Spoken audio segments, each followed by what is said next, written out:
서머나 교회 우리 가정, 서머나 교회 우리 가정.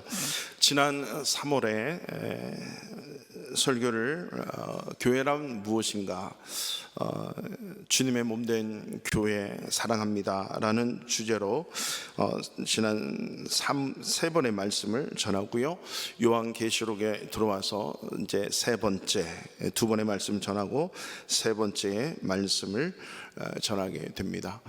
하나님께서 이 세상에 주신 공동체는 하나님이 직접 디자인하시고 직접 설계하신 그 공동체가 두 개가 있다 그랬는데, 시작.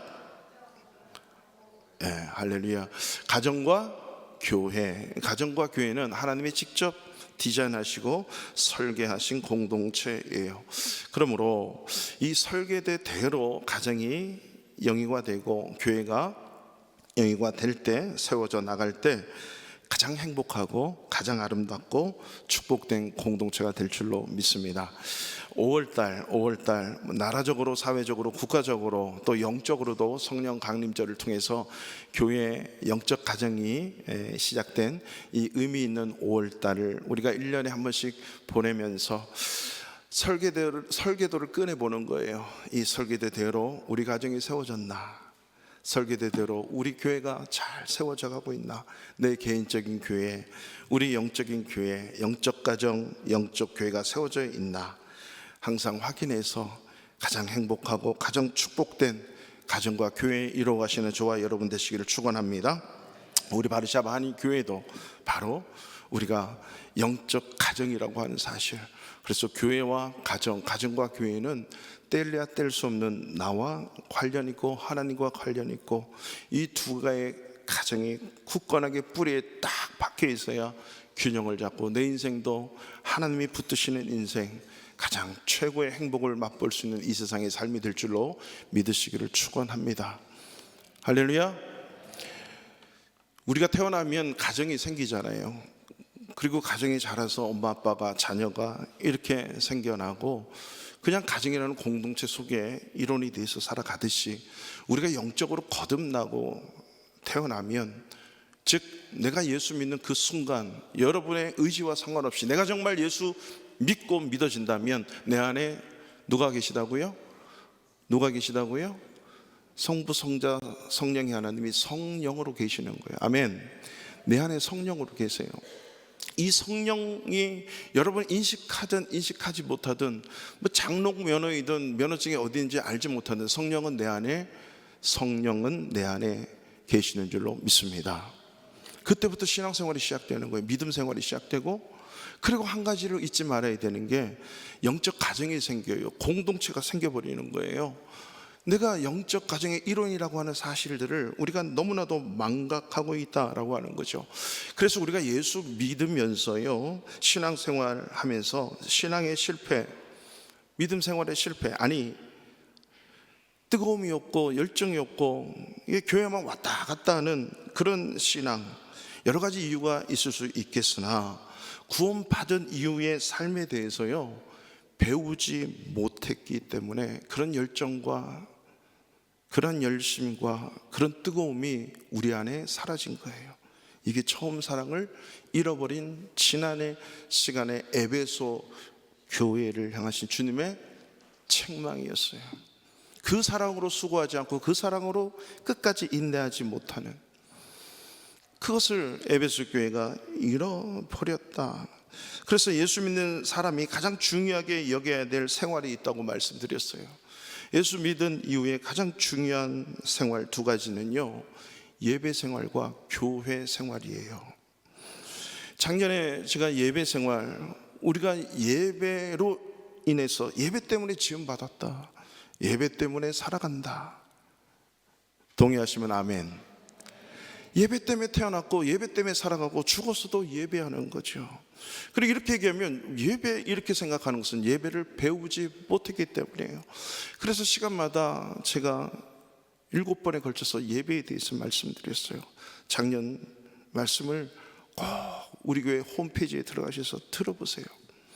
그리고 올해 들어서 교회, 평안하여 든든히 세워져 가는 교회, 이 교회 사랑합니다, 교회 주제로 오늘 세 번째 시간 총 4번째 시간인데요, 이 교회라는 생활, 이것도 우리가 배우지 못하면 영적으로 그 원리가 있는데 이 원리가 무너지니까 신앙생활에 힘이 없는 거예요. 믿음 생활을 어떻게 해야 되는지, 교회 생활을 어떻게 해야 되는지 이걸 아는데 그 설계대로 못하니까 힘이 없는 거죠. 우리 바르샤바 한인교회 하나님의 설계대로 가정생활, 교회생활, 말씀생활, 예배생활, 교회생활을 통해서 하나님의 풍성한 은혜의 축복을 누릴 수 있는 저와 여러분 되시기를 축원합니다. 요한계시록은 종말에 나타난 모든 상황, 예기치 못하고 예측 불허의 그 어려운 환난의 시대, 어려움의 시대 속에서 교회라고 하는 나라고 하는 교회, 우리라고 하는 교회 공동체가 어떻게 이 시대를 살아가야 되는지 교회에게 말씀하신 내용이 요한계시록이에요. 특별히 7교회를 예수님이 찍으시고 요한을 통해서 7교회에게 직접 말씀하시는 내용이 이제 요한계시록 2장에 나타나오는 거죠. 이게 바로 예수님께서 교회에 대해서 정기 검진을 하는 거예요.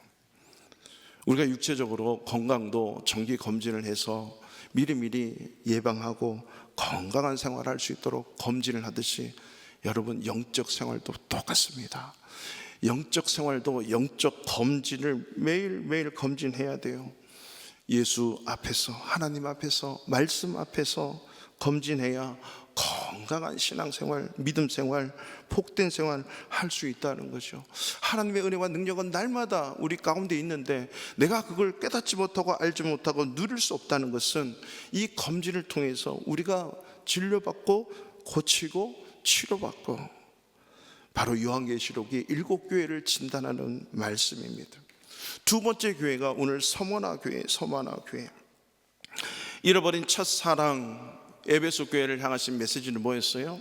잃어버린 처음 사랑, 잊어버린 처음 사랑.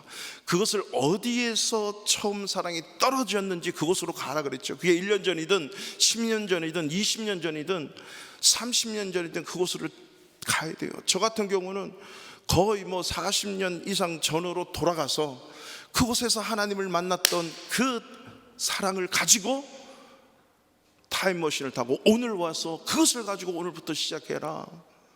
그래야 수고와 인내가 의미가 있다. 이 처음 사랑 떨어진 그곳에 가서 그걸 들고 지금 타임머신을 타고 오늘 이 순간 살아라 라고 책망하신 내용이 에베소 교회를 향하신 말씀이었어요. 오늘 이 서머나 교회를 우리가 통해서 받을 수 있는 은혜들이 있죠. 여러분, 7교회 중에 오직 몇 교회만 칭찬을 받았다고요? 할렐루야, 역시 센스 있으시네. 2교회만 칭찬을, 7분의 2. 그렇다면 오늘날 내가 교회라면 내 안에 하나님께 칭찬받는 것도 있는데 책망받는 것도 반드시 있다. 오늘날 모든 교회에 7분의 2는 칭찬이지만 7분의 5는 책망받아야 된다. 그래야 내가 커렉션하고 내가 신앙생활을 올바로 건강하게 할 수 있다. 영적 진단이 이 7교회를 통해서 저와 여러분에게 메시지로 남아있기를 바랍니다. 칭찬받는 2교회가 필라델피아 교회와 오늘 우리가 읽었던 서머나 교회예요.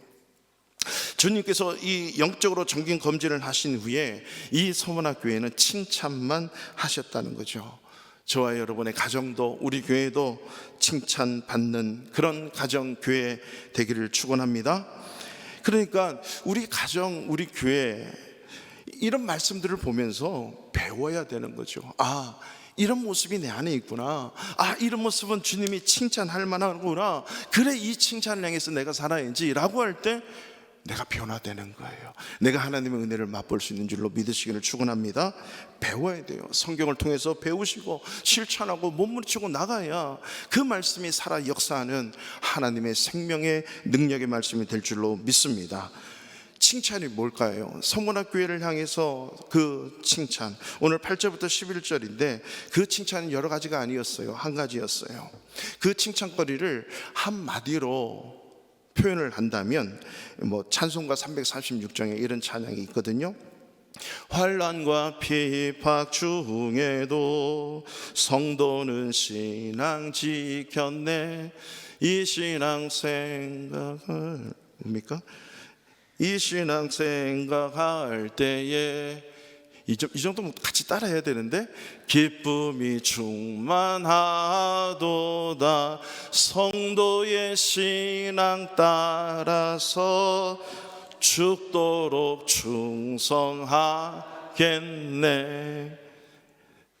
찬양의 고백, 저와 여러분의 평생의 고백 되기를 축원합니다.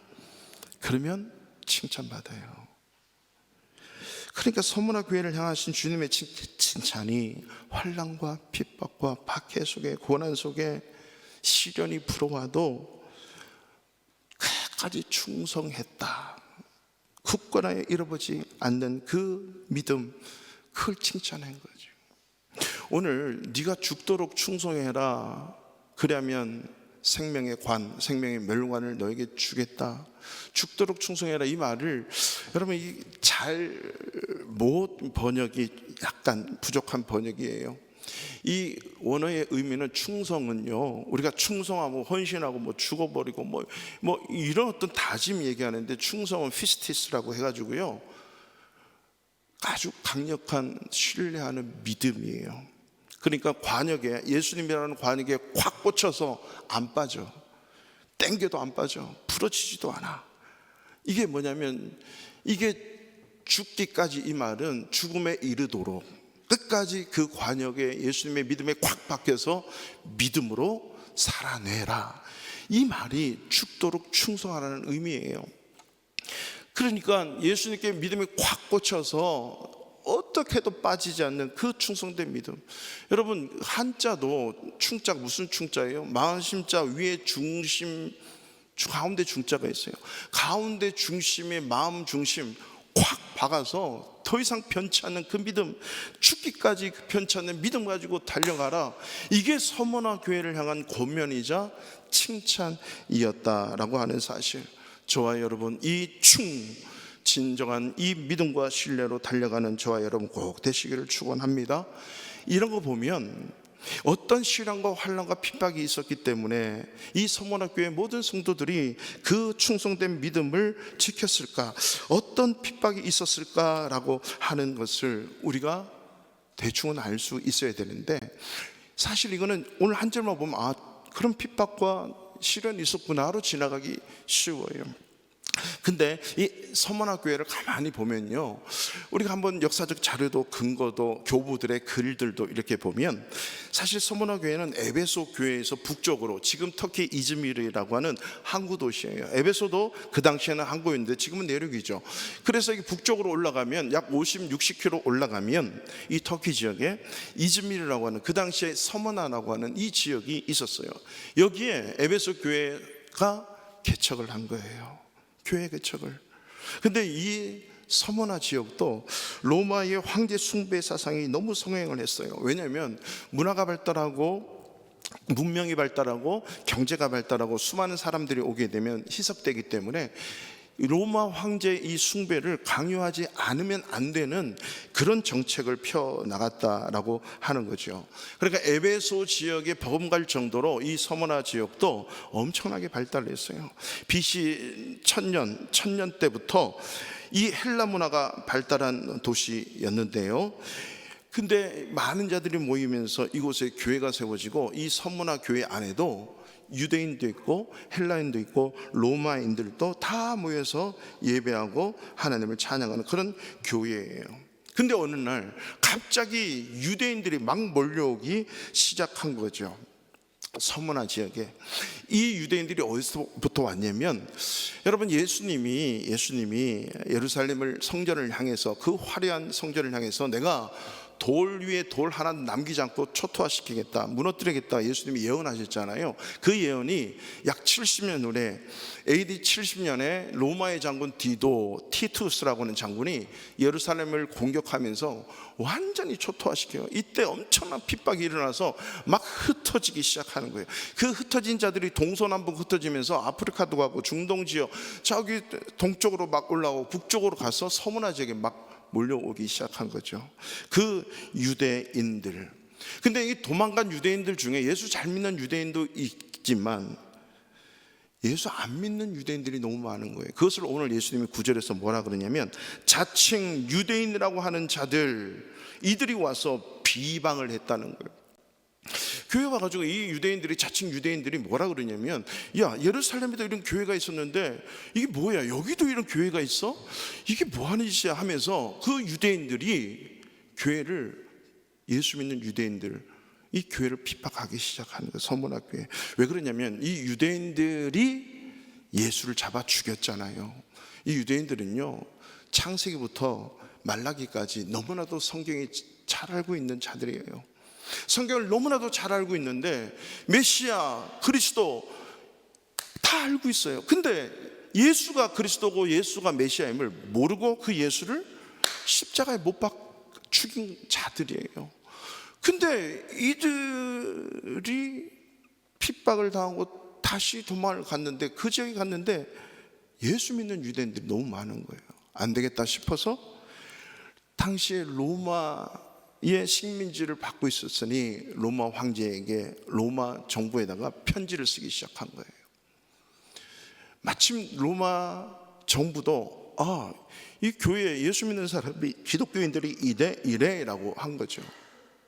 유대인들이 와가지고 오늘 보면 뭐 유대인의 회당, 사탄의 회당이라 그러잖아요. 그들도 구약의 말씀을 지키니까 회당을 지으면서도 그렇게 서문화에 있는 교회를 핍박하기 시작한 거죠. 자, 어떻게 핍박을 했냐면요, 그 빌미가 들어보세요. 황제시여, 로마 군인들이여, 기독교인들은 잡아 죽여야 됩니다. 저들은 식인종입니다. 카니발, 식인종. 만약 당신들이 그 예수 믿는 자들을 핍박해 보십시오. 저들은 반드시 지하에 죽어 있는 무덤으로 다 들어갈 것입니다. 죽은 시체를 뜯어먹고 삽니다. 그리고 밖으로 나와서는 지나가는 여러분들의 아내, 자녀들, 약한 자들 다 납치해서 무덤으로 가져가서 그 살을 뜯어먹고 피를 마십니다. 그리고 그들은 밥 먹기 전에 자기 입으로 고백합니다. 이것은 살이요, 이것은 피다 라고 막 뜯어먹는다는 거예요. 이 말을 들은 로마 정부가, 아니 물은 이런 회개망측한 하면서 그 유대인들과 로마인들이 함께 합작을 해서 서문화 교회를 핍박하기 시작하는 거죠. 그러니까 같은 동족이면서도 예수 안 믿는 유대인들, 그들이 회당까지 만들어 놓고서 경건한 유대인 척 하면서 교회를 핍박하고, 또 로마 정부는 또 자기 정치적으로 이 교회를 핍박하게 됐다라고 하는 거죠. 그러니까 식인종들에게 긍휼과 자비가 없겠죠. 마구마구 쳐서 핍박하고 그리고 죽이는 거예요. 이거를 오늘 예수님이 뭐라 그러냐면, 자칭 유대인은 뭐라 그래요? 유대인 회당이 아니고 사탄의 회당이다, 이렇게 얘기를 해요. 그러니까 유대인들이 다 사탄이에요. 사탄의 회당, 이렇게 얘기를 하는 거예요. 이게 내적으로 교회에 들어와가지고 똑같은 유대인이니까 예수 믿는 유대인들을 그렇게 핍박한 거죠. 외적으로는 로마의 정부들이 와서 어떻게 해요? 핍박을 해요. 오늘 10절 보세요. 10절, 너는 장차 고난을 받을 두려워하지 말라. 볼지어다 마귀가 장차 너희 가운데서 몇 사람을 옥에 던져 시험을 받게 하리니 환난 받으리라.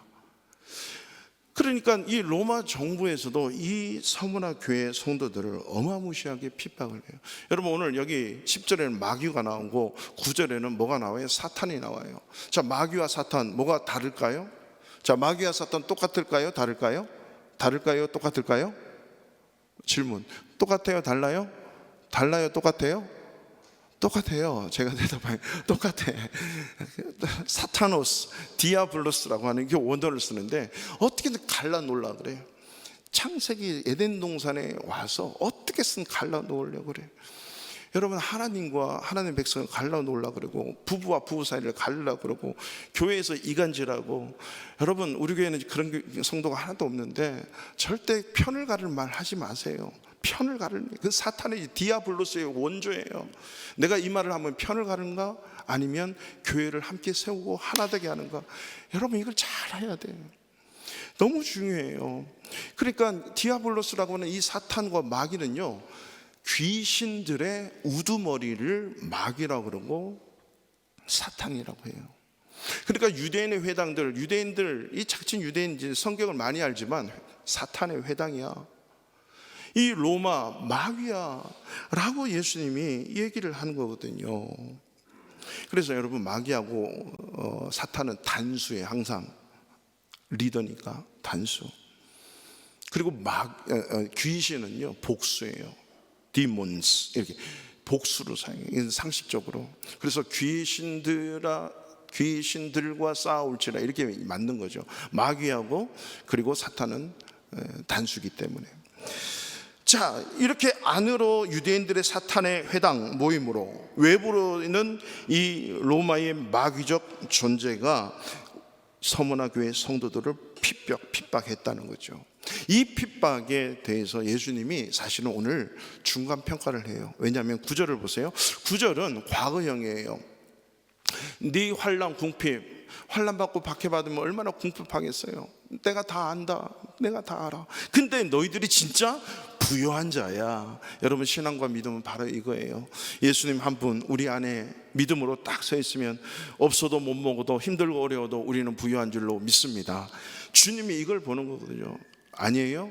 부요한 자인 줄 믿습니다. 우리가 부요한 자들이라고 하는 거죠. 근데 주님이 아세요. 자칭 유대인 사탄의 회당들로 인해서 비방받고 핍박받는 것 내가 다 안다라고 하는 거죠. 그러면서 9절은 과거형으로 되어 있지만 10절은 뭐예요? 10절 보세요. 10절은 장차 받을 고난이니까 미래형이에요. 그리고 네가 환난을 받을 것이야. 계속적으로 핍박이 있다는 거예요. 이거는 미래 진행형이에요. 지금부터 시작해서 계속 일어나겠다라고 하는 거죠.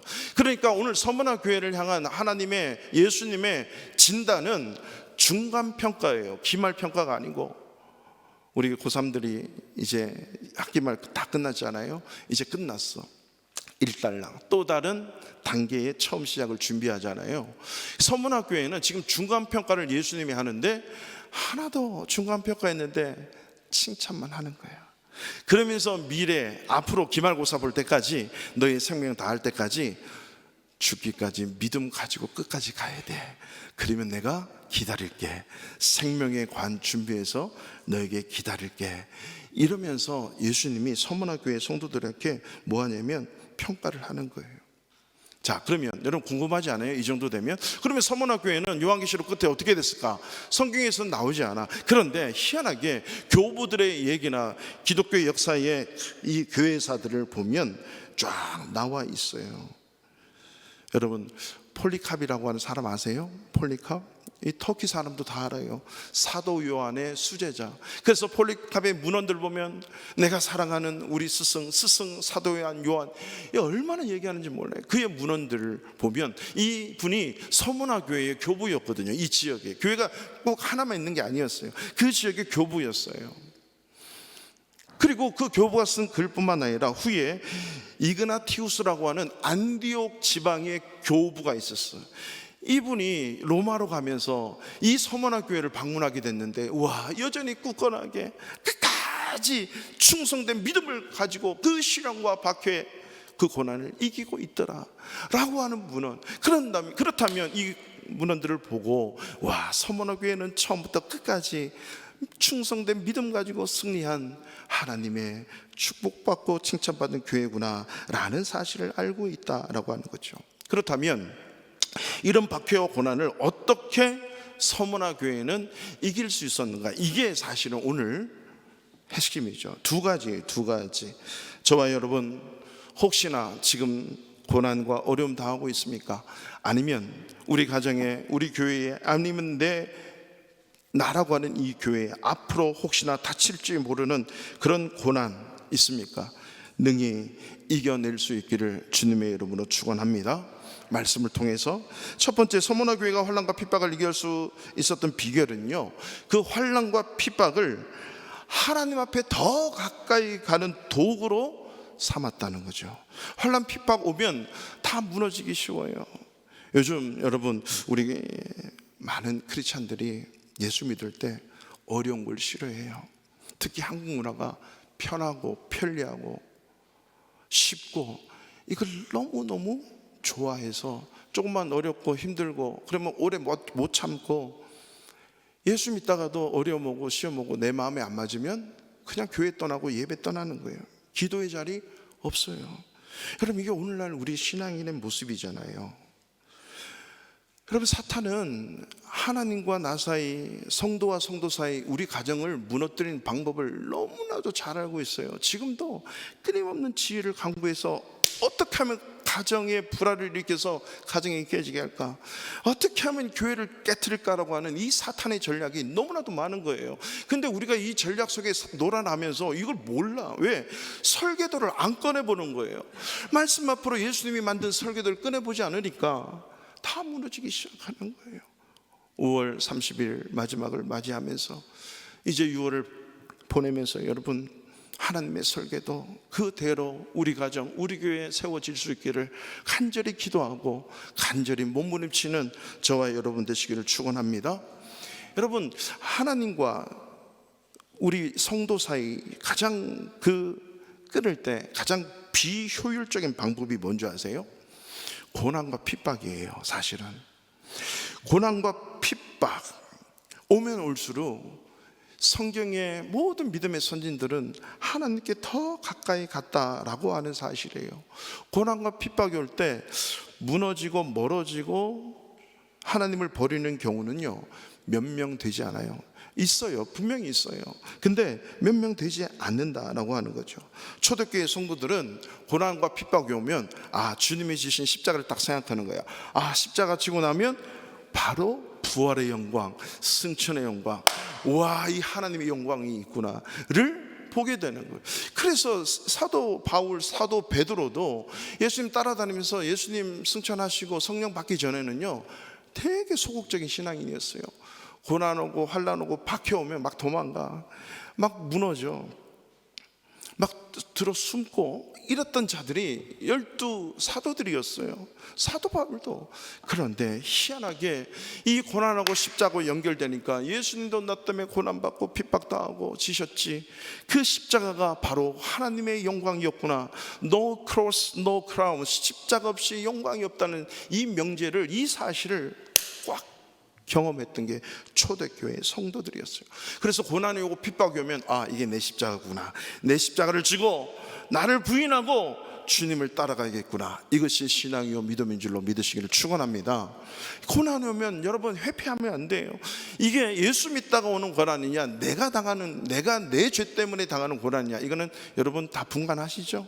예수 믿으면서 신앙생활하면서 내가 포기해야 되고 내가 당해야 되는 고난과 어려움이 너무 많아요. 근데 이걸 안 지면 여러분 너무 힘들어요. 오히려 더 겉으로는 편할 것 같은데 이걸 안 지면 내 영혼은 점점 하나님과 멀어지게 되고 영혼의 호흡이 점점 가빠지고 있다라고 하는 사실이죠.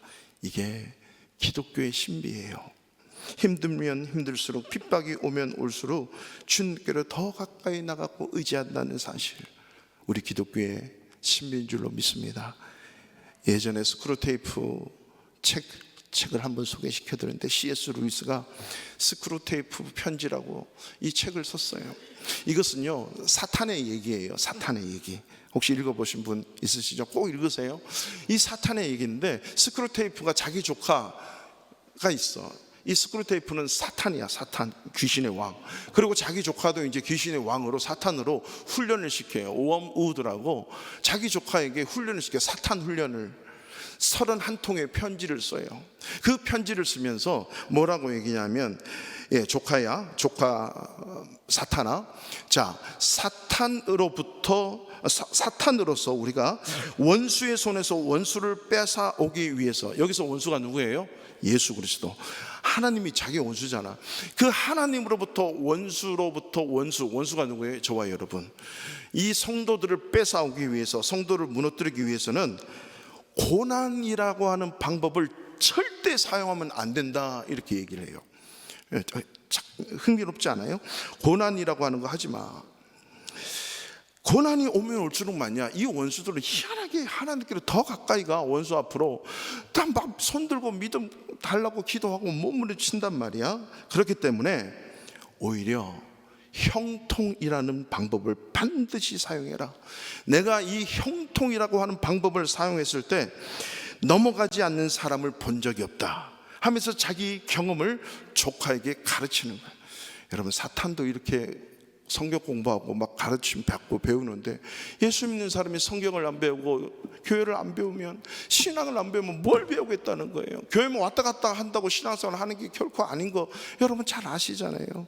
여러분 배우고 여러분 몸부림쳐야 된다는 거죠. 사탄들은 지금도 여러분 나를 교회에서 멀어지게 하고, 기도의 자리, 말씀의 자리 못 가게 하고, 믿음대로 살지 못하게 하고, 내 방식대로 내가 복음으로 살아가게 하려고 얼마나 우리를 유혹하는 줄 아세요? 엄청 유혹해요. 서문화 교회에 고난을 주고 핍박을 주지만 오히려 고난을 통해서 하나님께로 더 가까이 가는 도구가 되어버렸다는 거죠.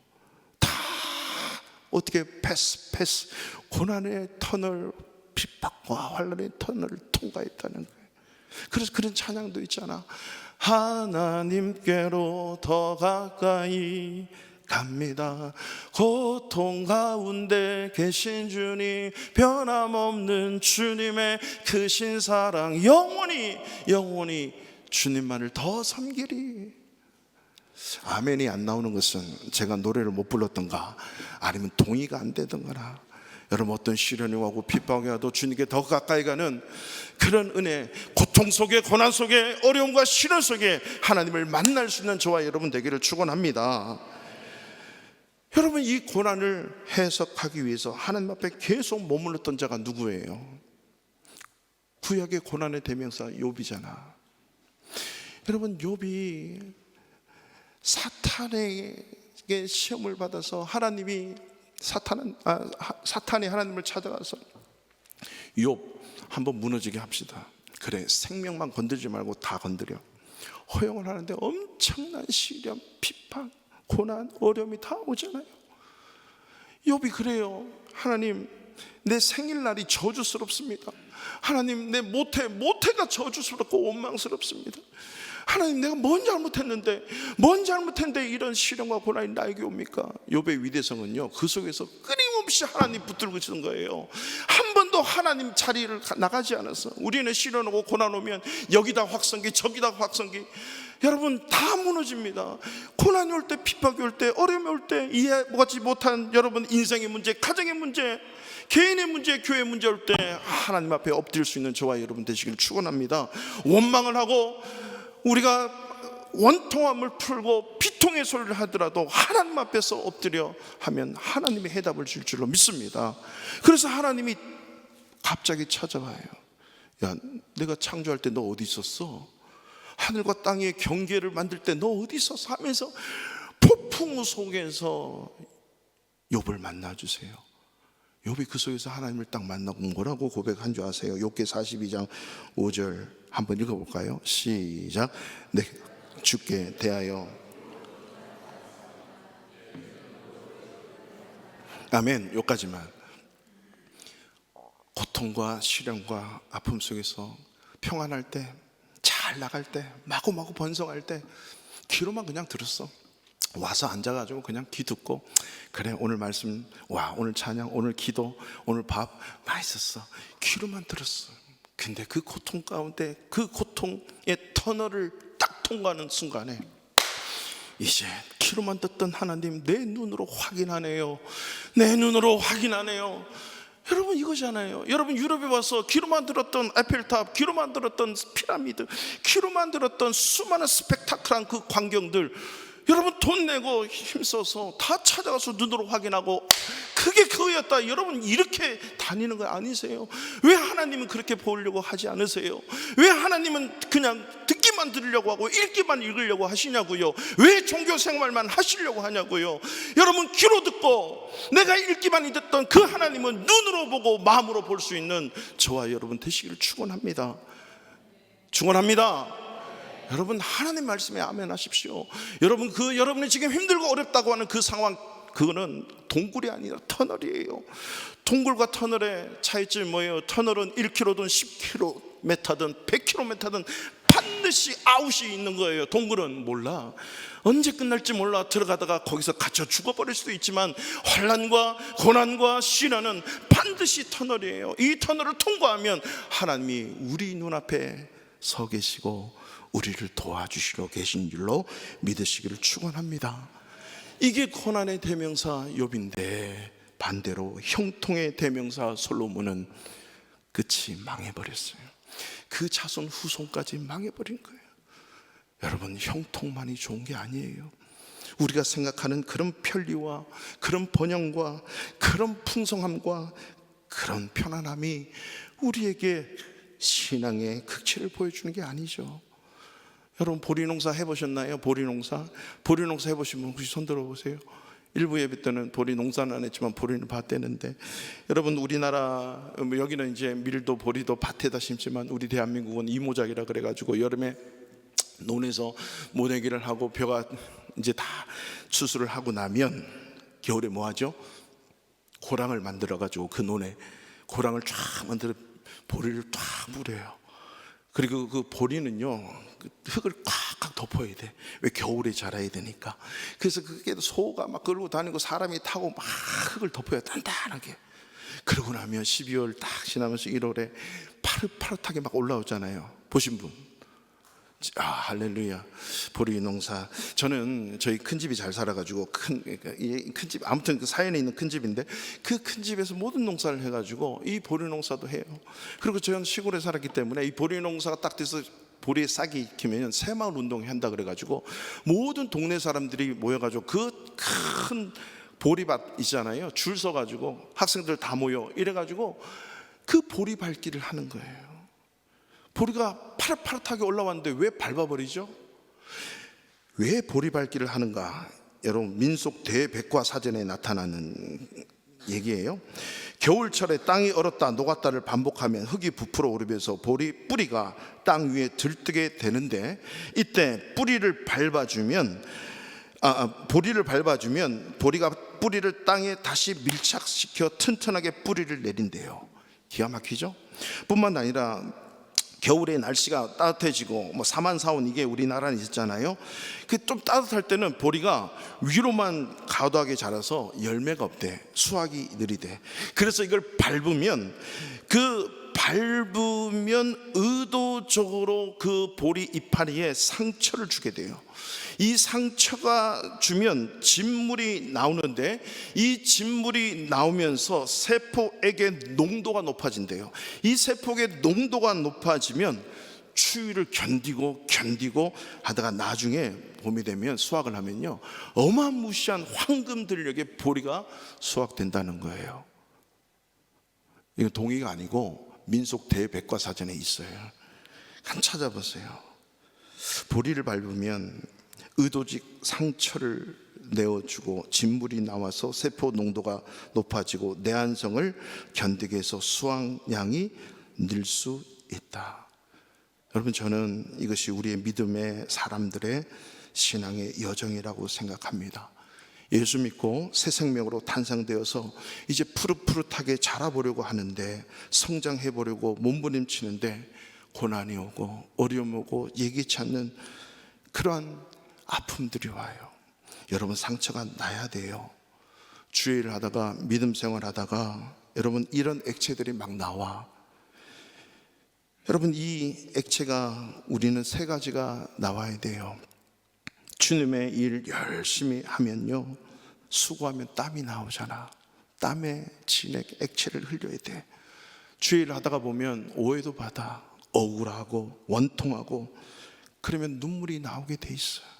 하나님 앞에 여러분, 눈물 흘리지 않으면 타락한 거라고 어떤 책에서 얘기하더라고. 여러분, 주님 앞에서 얼마나 나를 보면서 눈물을 흘려본 적이 있습니까? 눈물 안 나오면 타락한 거래. 타락한 거. 여러분, 눈물이 나오게 되는 거죠. 또 주일을 감당하다가 눈물이 계속 나오면서 끝까지 가다 보면요, 정말 아픔의 피가 나오는데, 피가. 그래서 우리가 예수 믿다가 흘려야 될 수분과 액체가 땀이고 눈물이고 피라고 하는 거죠. 여러분, 어디까지 흘려봤습니까? 믿음 생활이 그런 거예요. 땀을 흘리기도 하고 눈물을 흘리기도 하고 때로는 피를 흘리기도 해요. 그래서 우리 가정이 살아나잖아. 엄마 아빠가 누군가가 땀을 흘리고 누군가가 눈물을 흘리고 피를 흘려서 우리 가정을 살리잖아. 저는 개인적으로 저희 가정도 그런 가정이에요. 누군가가 피를 흘려서 우리 가정을 다 예수 믿게 만든 거예요. 우리 바리샤바 한인교회는 어떻습니까?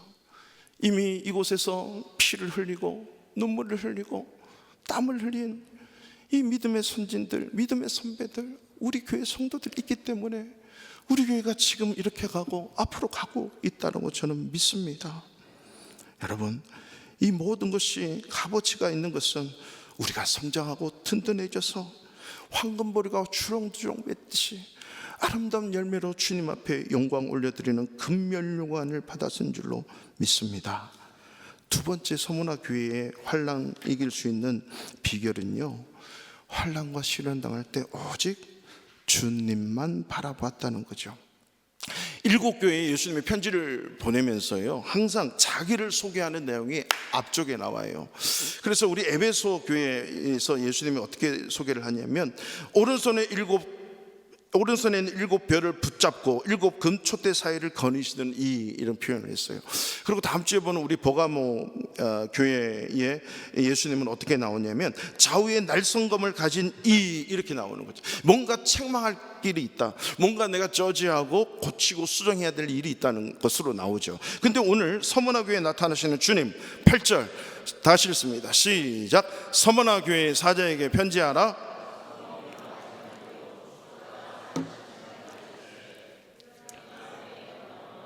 예, 됐습니다. 살아나시니. 자, 두 가지 오늘 8절에 보세요.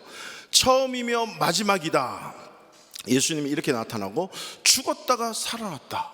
이 두 가지로 예수님이 나타나는 거죠. 이렇게 소개하는 거예요. 알파와 오메가, 처음이고 마지막.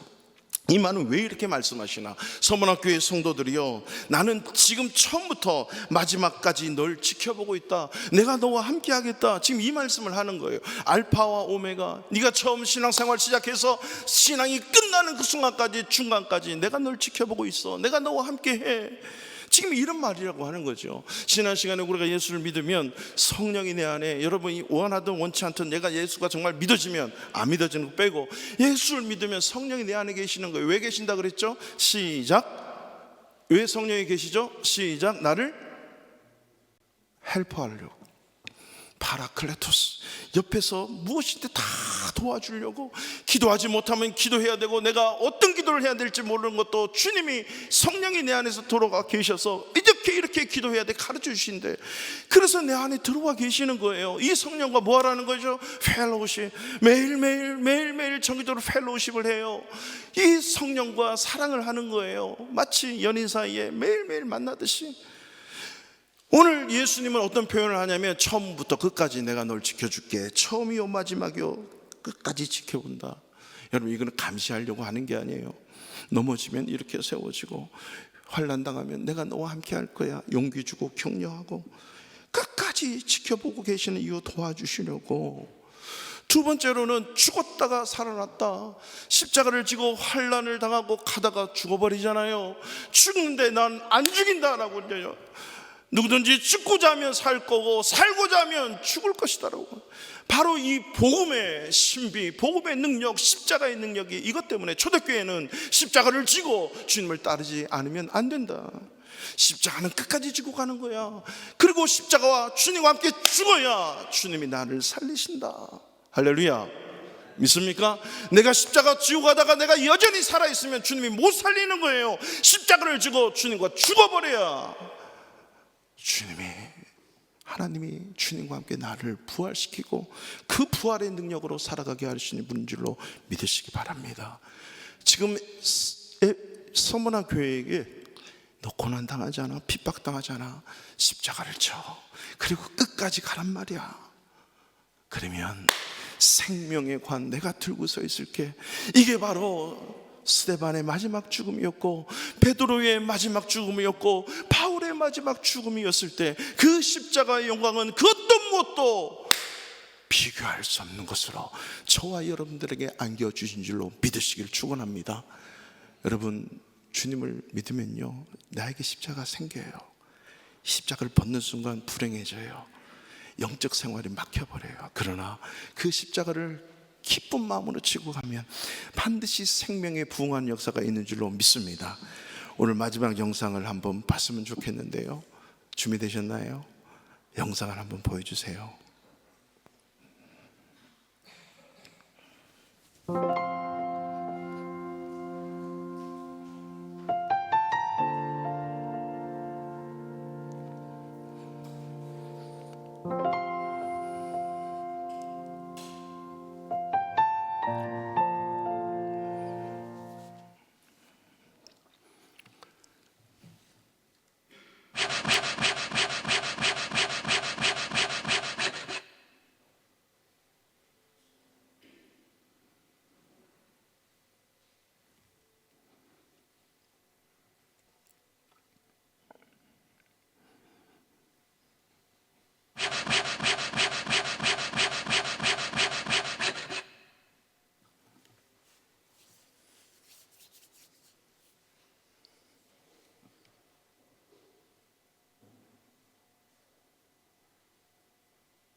여기까지 보겠습니다. 네, 그대로 놔두시면, 사랑하는 성도 여러분, 여러분이 지고 가는 자기 십자가는 생명의 관, 생명의 나라로 가는 다리예요. 지고 가야 됩니다. 벗으면 못 건너요. 그 영의 신비한 세계, 믿음의 신비한 세계를 맛을 못 봐요. 여전히 우리는 저러고 살고 있지 않는가? 누구에게나 지고 가야 되지만 무겁고 힘들 수도 있어요. 그러나 십자가 끝까지 지고 가면 생명의 관, 생명의 멸관을 내게 주려 가신 말씀, 서문화교회 성도들은 끝까지 지고 갔다는 것입니다. 믿음의 주요 온전케 하시는 인 예수 그리스도를 바라보자. 그는 그 앞에 있는 기쁨을 위하여 십자가를 참으사 부끄러움을 개의치 아니하시더니 하나님 보좌 우편에 앉으셨다. 예수님이 참으신 그 십자가요, 본을 보여주신 거죠.